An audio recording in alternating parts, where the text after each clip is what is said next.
मदिरा ले जाने को घर से चलता है पीने वाला। किस पथ से जाऊं असमंजस में है भोला भाला। अलग अलग पथ बतलाते सब पर मैं ये बतलाता हूँ, राह पकड़ तू एक चला चल पा जाइएगा मधुशाला। दोस्तों, हरिवंश राय बच्चन जी की ये पंक्तियाँ यूँ तो हर क्षेत्र में लागू होती हैं, लेकिन यूपीएससी से इन पंक्तियों का क्या संबंध है वो हम जानने की कोशिश करेंगे।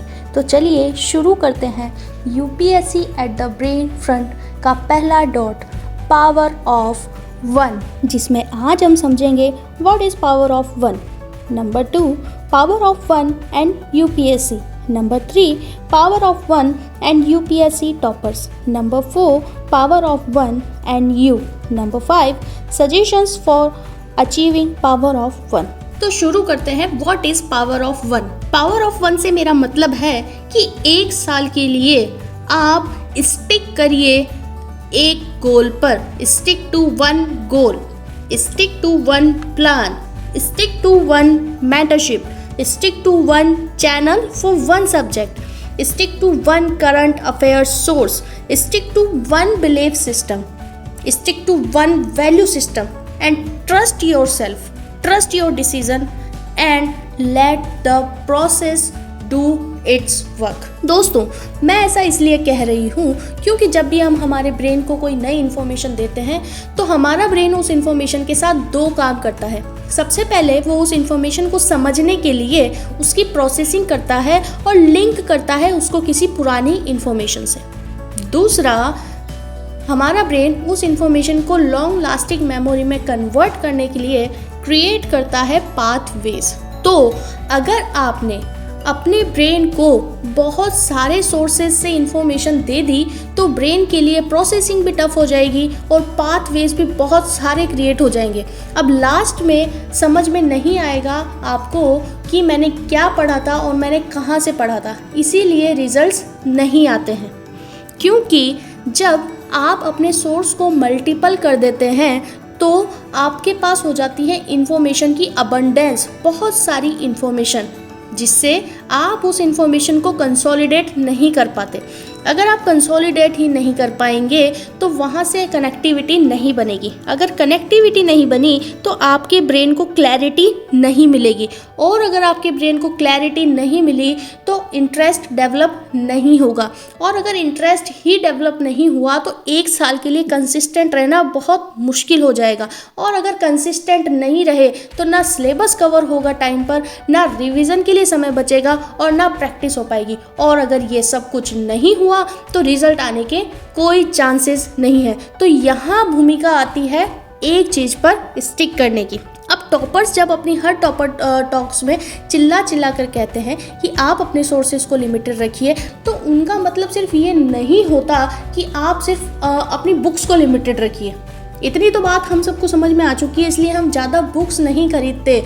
लेकिन टॉपर्स भी इस बात को बिल्कुल इग्नोर कर जाते हैं, या फिर वो आपसे इस समझदारी की उम्मीद करते हैं कि हम जी रहे हैं सोशल मीडिया के ज़माने में, जहाँ पर यूट्यूब की भूमिका को, इंस्टा की भूमिका को, टेलीग्राम पर अवेलेबल होने वाले PDF की भूमिका को बिल्कुल भी अनदेखा नहीं किया जा सकता।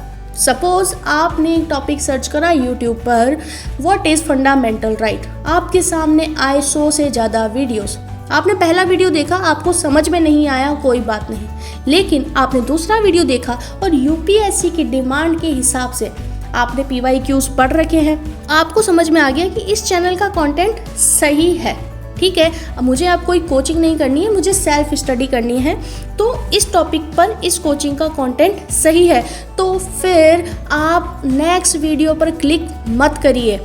आप उस एक सब्जेक्ट के लिए तो कम से कम उस एक यूट्यूब चैनल पर स्टिक करिए। आपको पता ही नहीं होना चाहिए कि उस सब्जेक्ट के लिए यूट्यूब पर और भी कोई चैनल अवेलेबल है या नहीं है। जैसे कि द्रोणाचार्य ने अर्जुन से जब पूछा कि तुम्हें क्या दिखाई दे रहा है, तो अर्जुन ने कहा कि मुझे सिर्फ चिड़िया की आंख दिखाई दे रही है।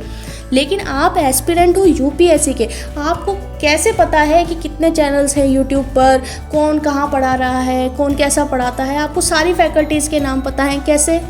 क्योंकि आपका फोकस डाइवर्ट हो चुका है। आपका फोकस एक चीज़ पर नहीं है, आपका फोकस मल्टीपल चीज़ों पर है। जहाँ से बिल्कुल रिजल्ट नहीं आएंगे। ठीक है, तो आप टॉपर्स की बात पर भरोसा करिए। जब वो कह रहे हैं कि सोर्सेज को लिमिटेड रखिए, तो हर तरीके से अपने सोर्सेज को लिमिटेड रखिए, चाहे वो बुक हो, चाहे यूट्यूब चैनल हो, चाहे मेंटर्स हो, चाहे टेलीग्राम्स की पीडीएफ्स हो, चाहे टेस्ट सीरीज़ हो, चाहे कुछ भी हो। इससे आपको लंबे समय में फ़ायदा होगा। और मैं इस बात को इसी कोट से समझाना चाहूँगी कि ब्रूस ली जब कहते हैं कि I don't fear the man who has practised 10,000 kicks one time, but I fear the man who has practised one kick 10,000 times. तो आप इस बात की गहराई को समझिए एंड आई होप आपको पावर ऑफ वन की इम्पोर्टेंस समझ में आ गई होगी। एस्पिरेंट्स, हमारा नेक्स्ट पॉइंट है power of one and UPSC's demand. अगर यूपीएससी सिर्फ टैलेंट तलाश रहा होता तो वो सीधे आईआईटी, आईआईएम, आईआईएससी से कैंडिडेट सिलेक्ट कर रहा होता, लेकिन क्योंकि यूपीएससी एक कॉन्स्टिट्यूशनल बॉडी है, उसका एक एग्ज़ाम का लेवल है, आप सीधे एसडीएम और फिर आप एक डिस्ट्रिक्ट के कलेक्टर बनते हैं, तो वो सिर्फ एकेडमिक टैलेंट नहीं तलाश रहा, बल्कि वो तलाश रहा है कुछ ऐसी वैल्यूज़ जो एक जॉब को जस्टिफाई करे, क्योंकि एज ए डीएम आपको जस्टिस भी करना होगा। तो यूपीएससी तलाश रहा है एक ऐसा कैंडिडेट जिस पर ट्रस्ट किया जा सके। अब आप ट्रस्टवर्दी कैसे बनेंगे?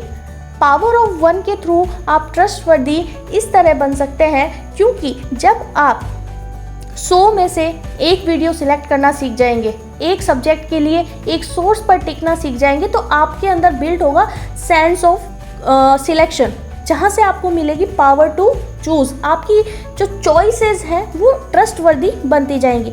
सेकंड, आपके अंदर क्वालिटी बिल्ड होगी अवॉइड करने की। जब आप 99 वीडियोस को अवॉइड करना सीख जाएंगे, तो यहाँ से आपके अंदर एक सेंस ऑफ कंट्रोल बिल्ड होगा, पावर टू अवॉइड आपके अंदर आएगा। तीसरी चीज़, जब आप अपने दोनों सिलेक्ट किए हुए सोर्सेज पर 1 साल, 2 साल, 3 साल तक टिकना सीख जाएंगे, वहाँ से आपके अंदर आएगा power to believe in your decisions, है ना। ये तीनों क्वालिटीज़ मिलके, sense of selection, sense of control and sense of believing yourself, मिलकर आपको बनाएंगे ट्रस्टवर्दी कैंडिडेट। अब यूपीएससी आपको कैसे जज कर लेगा? वो आपको जज कर लेगा आपके आंसर से। अगर आपने एक सोर्स से पढ़ा होगा ना, तो आपके आंसर्स में क्लैरिटी दिखेगी। अगर आपने बार बार पढ़ा होगा और एक अच्छा ऐसे अगर आपने लिखा होगा, तो वहाँ पे कनेक्टिविटी दिख जाएगी। ठीक है, वो कनेक्टिविटी भी जब ही बनेगी जब आपने एक ही सोर्स से पढ़ा होगा। मल्टीपल सोर्सेज से पढ़ के आप कभी भी एक प्रॉपर फ्लो नहीं बना सकते चीज़ों का, तो आपको ऐसे में जज कर लिया जाएगा। फिर आपके आंसर्स में जब आपका इंटरव्यू होगा, तो आप अगर इधर उधर की बहुत सारी बातें करेंगे, एक फ्लो के अंदर बात नहीं करेंगे, एक चीज़ एक वैल्यू पर स्टिक करते हुए आप अपने आंसर नहीं देंगे, तो इंटरव्यू में भी आपको जज कर लिया जाएगा। तो इस तरह पावर ऑफ वन आपकी हेल्प करेगा हर एस्पेक्ट पर। तो यूपीएससी जो तलाश रहा है एक कैंडिडेट में, उस डिमांड को आप कैटर कर पाएंगे पावर ऑफ वन के डॉट को कनेक्ट करके। तो I hope power of one का यूपीएससी की डिमांड से क्या कनेक्शन है आपको अच्छे से समझ में आ गया होगा। तो हमारा नेक्स्ट पॉइंट है power of one and UPSC topper. इस पॉइंट को मुझे ज़्यादा एक्सप्लेन करने की ज़रूरत नहीं है, क्योंकि आप सभी लोगों ने बहुत सारी टॉपर स्टॉक सुनी होंगी। चाहे किसी भी टॉपर ने अलग अलग बातें कही हो, लेकिन एक बात तो सबने कॉमन कही ही है कि अपने सोर्सेज को लिमिटेड रखिए, बार बार रिवाइज करिए। तो यही है पावर ऑफ वन का यूपीएससी टॉपर से रिलेशन। इस पॉइंट को हम ज़्यादा एक्सप्लेन नहीं करेंगे, क्योंकि हमारे पास समय कम है। तो हम हमारे नेक्स्ट पॉइंट पर आ जाते हैं, जो कि है power of one versus you. तो यहाँ पर मुझे आपको बस यही कहना है कि आप अपनी नोटबुक में पावर ऑफ वन का एक डॉट लगाइए और उसके ऊपर खुद से पूछिए, इंट्रोस्पेक्ट करिए कि क्या आप पावर ऑफ वन का प्रिंसिपल फॉलो कर रहे हैं या नहीं। आप उस डॉट के आगे अगर टिक मार्क लगा सकते हैं तो कॉन्ग्रेचुलेशंस, आपका एक डॉट कनेक्ट हो चुका है। लेकिन अगर आप अभी भी उन एस्पिरेंट्स में से हैं जो एक ही सब्जेक्ट के लिए 3 से 4 यूट्यूब चैनल्स को फॉलो कर रहे हैं, या फिर आप टाइम वेस्ट करने वाली छोटी छोटी यूट्यूब की रील्स देखते रहते हैं, जहां पर आपको किसी प्रीवियस टॉपर की इंगेजमेंट्स की वीडियोस दिखाई जाती हैं, शादी की वीडियोस दिखाई जाती है, या फिर कोई यूपीएससी के बड़े बड़े जो मेंटर्स हैं उनकी 1-1 मिनट की आप क्लिक देखकर अपना टाइम वेस्ट कर रहे होते हैं, 10,000 तरीके की मोटिवेशनल वीडियोस देखते हैं, लेकिन अपने सब्जेक्ट के लिए, अपने कंटेंट के लिए आप एक सोर्स पर स्टिक नहीं कर पा रहे हैं, तो आपका अभी ये डॉट कनेक्ट नहीं हुआ है, लेकिन घबराने की बिल्कुल ज़रूरत नहीं है। आप उस डॉट को बनाकर रखिए और 30 दिन, 1 महीने आप प्रैक्टिस करके देखिए। जब आप इस चीज़ की प्रैक्टिस में आ जाएंगे, जब आप फालतू चीज़ों को अवॉइड करना सीख जाएंगे, अपना एक सही डिसीजन लेना सीख जाएंगे, चॉइस करना सीख जाएंगे और उसके ऊपर स्टिक करना सीख जाएंगे, तो आप इस डॉट के ऊपर टिक मार्क लगा दीजिएगा और आपका ये डॉट कनेक्ट हो चुका होगा। लास्ट में जो हमने बात करी थी कि हम आपको एक फॉर्मूला देंगे, वो फॉर्मूला यही है कि information plus introspection plus implementation is equals to intelligence. क्योंकि सूचनाओं के इतने भंडार में अपने आप को जाने बिना आप अपने लिए सही सूचना बिल्कुल इकट्ठी नहीं कर पाएंगे, और अगर आप इकट्ठी ही नहीं कर पाए तो उसको आप इम्प्लीमेंट भी नहीं कर पाएंगे, तो इंटेलिजेंस क्रिएट होगी ही नहीं। तो आज का फॉर्मूला है i3 फॉर्मूला। आई होप आपको ये पूरा वीडियो बहुत पसंद आया होगा। तो दूसरी वीडियो में हम बात करेंगे हमारे सेकंड डॉट की, जो कि है पावर ऑफ कंसिस्टेंसी। बिल्कुल इसी तरीके से हम एक्सप्लेन करेंगे हर पॉइंट पे। तो आज के लिए इतना ही, और मुझे बस यही कहना है कि राह पकड़ तू एक चला चल, पा जाइएगा मधुशाला। Stay blessed, stay connected.